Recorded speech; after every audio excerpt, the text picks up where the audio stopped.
Okay guys, I got this product to review. Let's open it up. So inside it comes with the one box to fold, the bag that it goes in, this goes around the box, and then it comes with the 12 surprise boxes in it.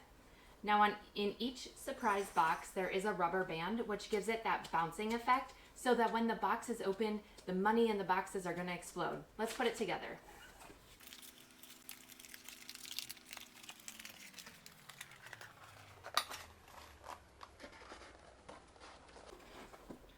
So as you guys can see, that was really easy to put together. It's got little perforated lines here so that you can follow it easily to put it together. What you're going to want to do is you're going to want to grab your money and your little box. So in between each of the boxes, you're going to want to place whatever dollar amount of money that you want to place in here.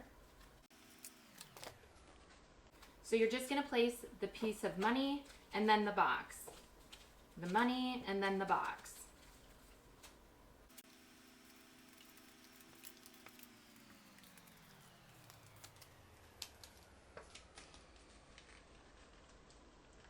So the final thing that you'll have on the top is a piece of money, and then you're going to lay this into the box.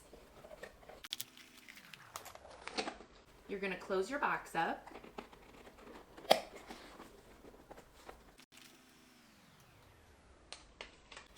And then around your box, you're going to place this. And then this goes right in the gift bag it comes with. So everything you need for this gift comes in one. So now when whoever you're gifting this to opens it up, they're just going to open it up and let the excitement flow out. So this is a great option other than handing a gift card, because what fun is it to have money just flying around? So this is great for kids or just to put a smile on anyone's face during the Christmas season. Go check it out, guys.